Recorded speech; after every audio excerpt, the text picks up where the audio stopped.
Golgolon and the meaning of Golgolon. This is a piece I've worked on and off, for years, usually throwing in the towel when it started to look ridiculous. Finally, I pulled it off reasonably well. I may put it in color and make a painted version later on and work out some of the small imperfections. The idea may seem obvious and like a joke, a crucified alien. Sometimes I gravitate to these sorts of ideas, and the first time I sketched such a concept was about 16 years ago. Here you can see a ballpoint pen drawing of an alien crucified by me in 1999. Because I conceived a drawing for this theme more than 15 years ago, at which point it was, as far as I knew, my original idea, I have a kind of attachment to it as something related to my central artistic vision. I also have a lifelong love of aliens. It's a kind of statement. I've searched Google Images for other interpretations, and surprisingly few people have attempted a crucified alien. My earlier sketches and another of my pieces come up in the search, however. The subject itself, on the other hand, is not as important as the treatment of the subject. Now I've added a flying saucer, which I think is important to the image. And I did the alien straight on because, well, my attempts at other angles just didn't work out. It is a real challenge to draw a crucifixion without a model and get the arms and torso and neck in convincing perspective. This is the type of ordeal we artists don't have to deal with in abstract work or landscapes. I could have used 3D software such as ZBrush to model a figure and then angle it, which would probably be the best way to go, but I wanted to attempt it just using conventional drawing, because that skill will come in handy even if I sculpt something first using 3D software. In addition to everything else, this image is a study of lighting, shading, modeling, and perspective, which I think some artists overlook. And it's much easier to recreate these elements when working from nature or a photograph, in which case you just copy what you see, than to try to apply them to a drawing from the imagination, in which case you have to understand the underlying principles of lighting, shading, perspective, and anatomy. Making the hands was very difficult. I had to try to make the fingers curl up, in which case the outside of the fingers catch the light, whereas the insides catch it closer to the palm. I got it about 90% or so of where I'd want it, knowing when I eventually put it in color, I'll hammer out the next level of detail. Notice the shading on the spike. The flat end is completely lit, and there's a nick in the spike. It seems to be coming out at the viewer. Such little details are some of my favorite parts of all images. The content. I imagine that most people will be put off by the subject, and a few people, like myself, will think it's right on. Many are probably uncomfortable with anything that can be seen as relating to Christianity in any way, and might see this as mocking the religion or being a part of it.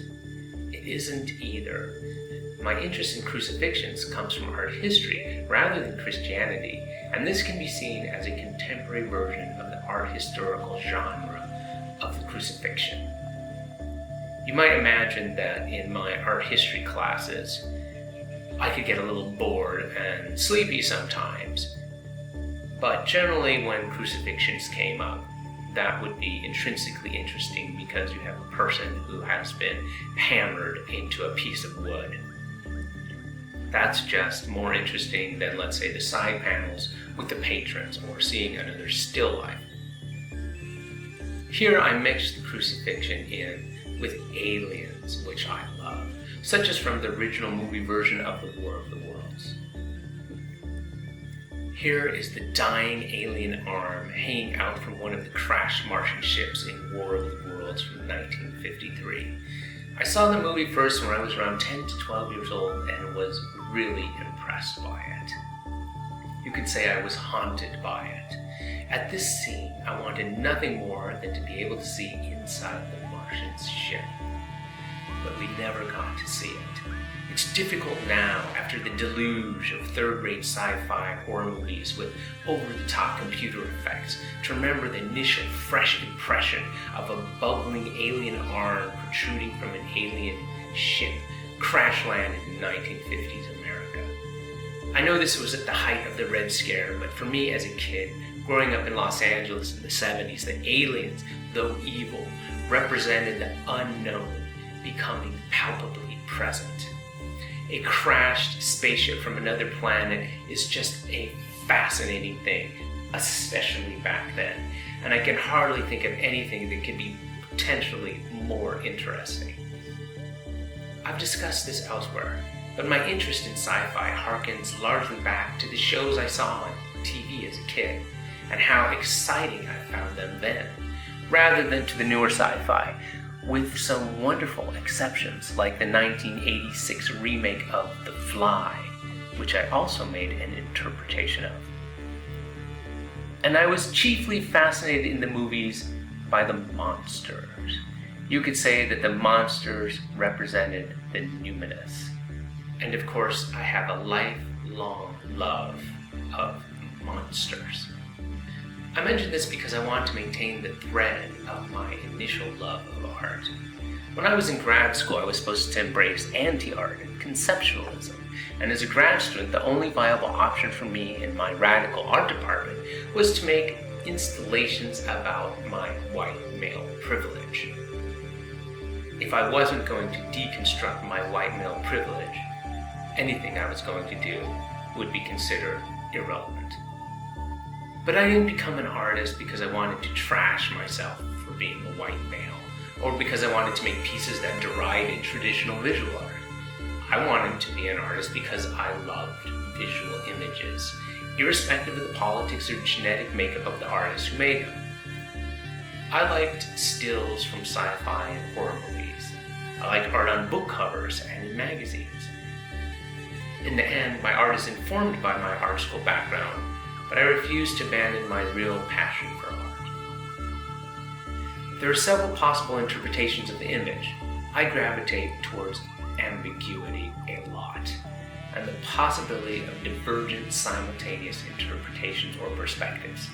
Ambiguity allows for seeing something from two perspectives at once, and is something that's critically lacking in a lot of political perspectives, which attempt to have all the clearly defined answers and do not allow for another vantage point. Here, for example, we can see the saucer as either coming, leaving, or overseeing. I intended for it to be ominous and threatening, with lightning and tendrils coming from it.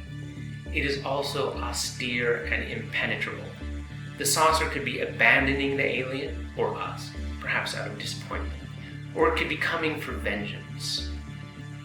Alternatively, there need be no humans in this at all, and the scenario could take place entirely on another planet. I'm not going to spell out all the possible interpretations and prefer to leave something for the viewer to ponder. However, I will mention, as the image relates to the traditional crucifixion, two phenomena stand out to me. One is the conviction of someone who is willing to die for his or her beliefs, and the other is the conviction of people who are willing to kill someone for his or her beliefs.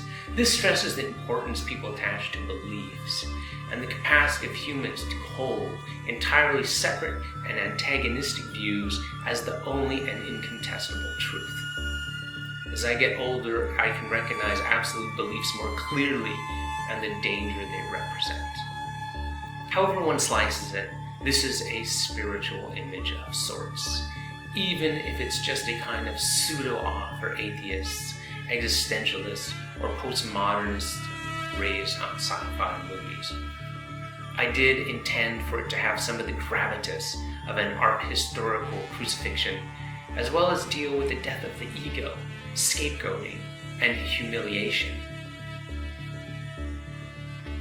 If you look up at the saucer and then down at the alien, there's a sense of physical space. And then the focus of the image is the dying alien's glowing eyes, which you may be tempted to tilt your head to look into.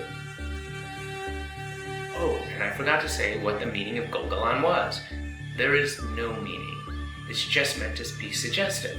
It could be the name of the alien, the event, or the place where the scene transpires. It is meant to sound appropriately alien and in accordance with the theme.